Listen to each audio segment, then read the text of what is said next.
St. Cloud police responded to a report of a potential drunk driver early this morning in the 500 block of St. Germain Street West. Now, Julia, it's amazing that he's only been through treatment for a couple of months and he's already seen some improvement. Not been confirmed in this case, but it's just a reminder out there to be careful when you go out. Yeah, for sure. The St. Cloud State Huskies football team came down to Maryville, Missouri for the quarterfinals of the NCAA Division II playoffs, but it did not go St. Cloud State's way. The Huskies would fall by a score of 59-21. We went to the post-game press conference and heard what head coach Scott Underwood, Philip Klophockey, and Todd Bestian had to say. Coming up on UTVS News, another shooting hits close to home. Community members are mourning the loss of a Cold Spring officer killed in the line of duty last night. Leah Carr has all the details at 4:30 and 5:30. Welcome to another edition of SGFFL Weekly. I'm the show's host and commissioner, Scott Gross. This week we are on location. New immigrants are being given the chance to smash through their financial problems in a very creative way. Casa Guadalupe Multicultural Communities in Cold Spring is helping unemployed Latinos earn some money by making and selling piñatas.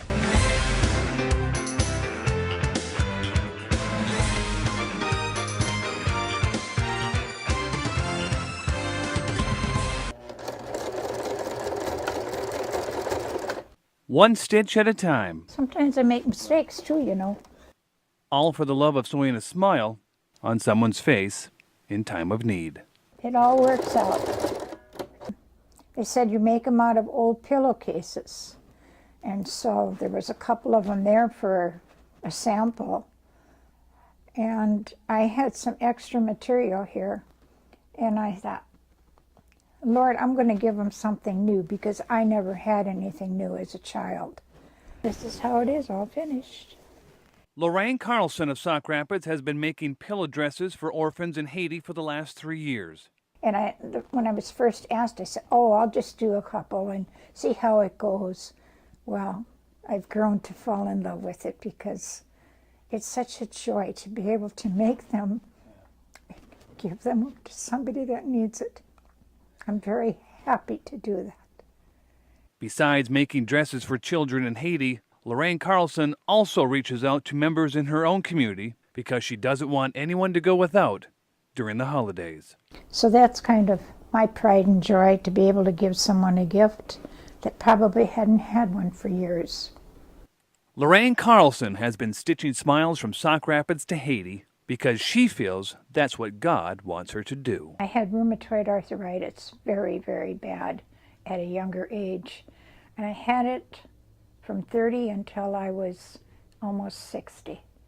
And I rested in the Spirit. And after coming out of that, all I could do was weep and thank God. I knew immediately, because I was set free of that terrible pain. The only way I could relieve myself of that pain was to pound my head against a wall. And that's the truth. It was very bad, very bad. And so at that time of my life, I said, Lord, all I want to do is serve you. Whatever you have for me, I'll do it for you. Stitching smiles in Sauk Rapids. Yeah. And that's what God wants me to do for right now. I'm Scott Gross reporting. Former teammates recall Kelly Loss as the ultimate teammate. Kelly Loss was one of the very few players that ever complained about anything. So generally when something was asked of her, she would do it with a smile on her face, and the smile was contagious to the rest of the team. Yeah, the best teammate you could ever ask for. She, like Kale said, never complained once in her life, I don't think. I mean, she was the first one on the field, last one off. Kelly kept to herself, was quiet, but had two huge loves in her life on campus. She loved softball and her rabbit. I can't think of anything else that she would talk about as much as she did. A tragic softball injury in the Husky Dome itself led to a catastrophic finding: ovarian cancer. The Dome tournament was where Kelly suffered a severe injury. She ran into another outfielder just flying after a ball. And, total Kelly style, was just laying it out, giving everything she had to give to catch this ball. And she ran into another outfielder, and she was actually knocked out cold. And it was a pretty tough sight to see, so we ran out there, and the paramedics had to come and take her to the hospital. So we went to the hospital, and she checked out, pretty bad concussion, sore ribs, good, but they sent her home. And then the next day she came into the office and said, "Coach, I'm just not feeling very good." So I sent her down to the training room, and at that point they actually sent her to the hospital. And the diagnosis later that night was that she had 2 ovarian cancer cysts the size of a baseball and a softball. Kelly Loss lost her fight with ovarian cancer on March 2nd of 2011.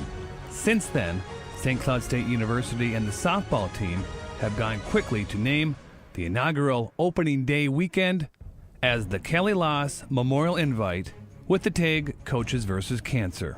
For me, it was a significant loss. It was hard to see her go and to see what her family went through. And that's, again, this dome tournament is a great experience to always kind of remember how much fun she had with the game and what it really means. Kelly Loss and her memory will live on much the same way as she played her softball career. Quietly, efficiently, and in the end, overall, amazing. Scott Gross, UTVS.